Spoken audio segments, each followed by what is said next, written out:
Well, just a couple of hours ago, the House Oversight Committee's Subcommittee on Health Care and Financial Services held a hearing on the importance of protecting female athletes and Title IX.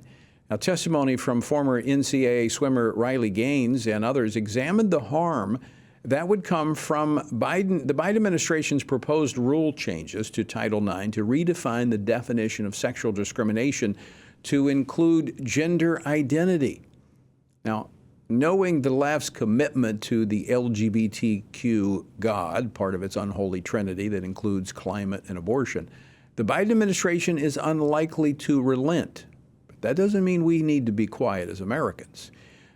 I think the American public is not happy with what they see, and I think they're starting to step up to the plate, so to speak. Joining me now to discuss this is NCAA volleyball player Macy Petty. Macy, welcome back to Washington Watch. Hey, thank you so much for having me. You know that it takes courage to speak out on these topics. You've done so. Your reaction to Riley's testimony today? I think that Riley did a fantastic job today. She obviously went in with so much confidence, which we know only comes from the Lord. I know that I was among many who were praying for her, just that she could relay truth and light into Congress. And I think that's exactly what she did. She went in with a clear message and simply said, we cannot keep elevating this inclusion message and leave behind so many female athletes who have been fighting their entire lives to be collegiate athletes, to be high school athletes.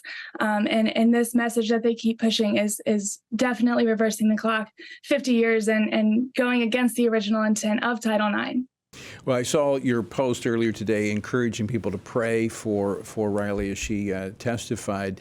Tell us about your experience competing against a biological male athlete. I did have to compete against a male athlete who the rule makers allowed on what was supposed to be a female-only volleyball team because he identified as transgender and then was therefore exempt from basic rules of sports.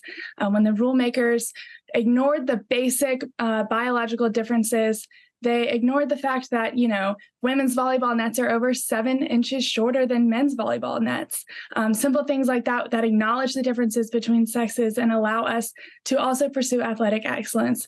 But in ignoring that, they allowed this male athlete to play on a net over 7 inches shorter than he should have, as well as use so many biological advantages against us as female athletes. And at this point in my life, I was trying to compete in front of recruiters for an athletic and academic scholarship one day. I mean, given that, I could maybe I could be good at volleyball if, had to play by different rules.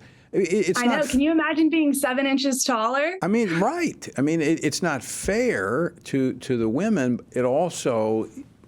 It's a violation of women's private spaces. To answer this question, Macy, as you spoke out, what type of reception did you get? Well, among female athletes, nobody wants to have to go up to that court and wonder if they're going to have to face the embarrassment of their ability to play on a fair playing field, be stripped of that because of somebody's preference to play on a girls' team rather than according to their biological sex. That's not something that anyone has to face. And so it's been well received among other female athletes. But I think something that has been increasingly clear to me is that this is a spiritual battle and that this is a war on the creation and the creator himself and an attack on what it means to be male and female. And that's something that I've been exposed to more and more just in seeing the violence and hostility against the opposition.